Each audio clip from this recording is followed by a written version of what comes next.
אני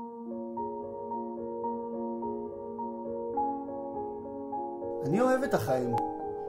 בתקופה שאנחנו חיים בה, לא תמיד קל להגיד את זה לעצמך. אני באמת אוהב את החיים.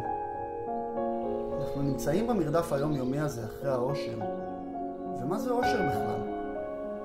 הרגעים האלו שאתה נוסע על הים, סתם נזרק באיזה אוהל במדבר. זה האוויר שלנו. ומה אם יום אחד כל זה ייעלם? אפשר להתעלם מהאמת, אבל אי אפשר להתכחש אליה. אנחנו מוצפים במידע ובוחרים לא להתייחס. אבל אם נתעלם, זה ייעלם? עכשיו תגידו שאני מגזים, שזה הגיוני שיום אחד שרב ויום אחרי מבול. אז זהו, שלא. אנחנו מתחממים על אש קטנה ולאט לאט מתרגלים. חלק מהדברים נשארים איתנו, להתמודד איתם.